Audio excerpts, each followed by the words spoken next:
Pour commencer cette édition, rendons-nous à Koulouba, où le président de la transition a reçu les ministres en charge de l'environnement au Sahel. Ils sont venus présenter au colonel Assimi Goïta les résultats du forum régional sur la sécurité climatique.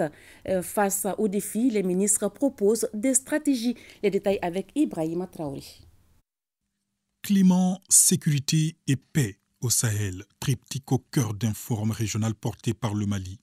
Les ministres et experts en charge de la problématique réfléchissent sur les causes profondes et proposent aux décideurs des solutions durables pour renforcer la sécurité climatique. À Bamako, une stratégie est élaborée et un plan d'action adopté. Les résultats préliminaires des travaux sont présentés au président de la transition. Il nous faut régler la question du climat pour garantir à nos populations paix et sécurité. Et le Mali, en tant que pays leader de cette problématique, nous a permis aujourd'hui de nous rencontrer ici à Bamako pour nous mettre autour de la table et trouver non seulement les stratégies, mais également les plans d'action. Et des plans d'action que nous porterons haut et fort à la prochaine COP28 qui se tient dans les Émirats Arabes Unis, à Dubaï exactement, à la fin de ce mois. Donc c'était vraiment une occasion pour nous d'exposer effectivement cette problématique au président de la République du Mali, mais également de nous enquérir avec lui de l'importance et de la plateforme qu'il nous a donnée aujourd'hui pour effectivement discuter de ces questions. Dans la zone du Sahel, 350 millions de personnes sont frappées par une crise sécuritaire, aggravée par l'impact du changement climatique. Ce rendez-vous de Bamako apporte des réponses concrètes à la prévention et la gestion des conflits, la gestion durable des ressources naturelles, les mesures d'adaptation au changement climatique et les mécanismes de consolidation de la paix et de la cohésion sociale.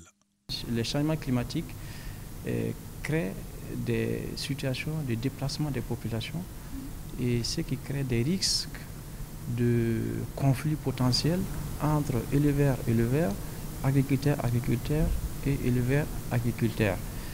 Et aussi, avec le dérèglement des saisons, on a une raréfaction, en tout cas, du couvert végétal et on a aussi une diminution de la production agricole et de la productivité.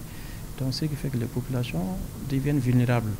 Et quand elles sont vulnérables, elles sont exposées, en tout cas, aux appels de tous les groupes, en tout cas, malfaiteurs, terroristes et autres, et qui profitent de cette situation pour embarquer les populations en tout cas sur d'autres voies néfastes pour le pays. Nous avons vu aussi que le président de la transition est un fin connaisseur de ces problématiques-là, ayant servi en tout cas sur le terrain, en tout cas sur le terrain des opérations dans ces zones-là.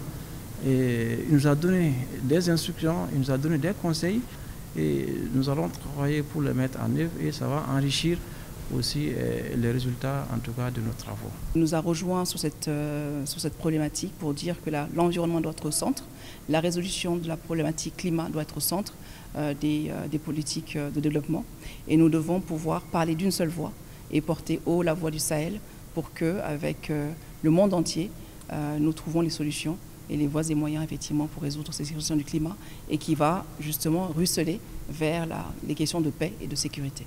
Côté financement, 14 milliards de francs CFA sont déjà mobilisés pour gérer la problématique dans la région du Sahel et du Liptako-Gourma. Le forum de 3 jours sera sanctionné par une déclaration dite de Bamako sur la sécurité climatique.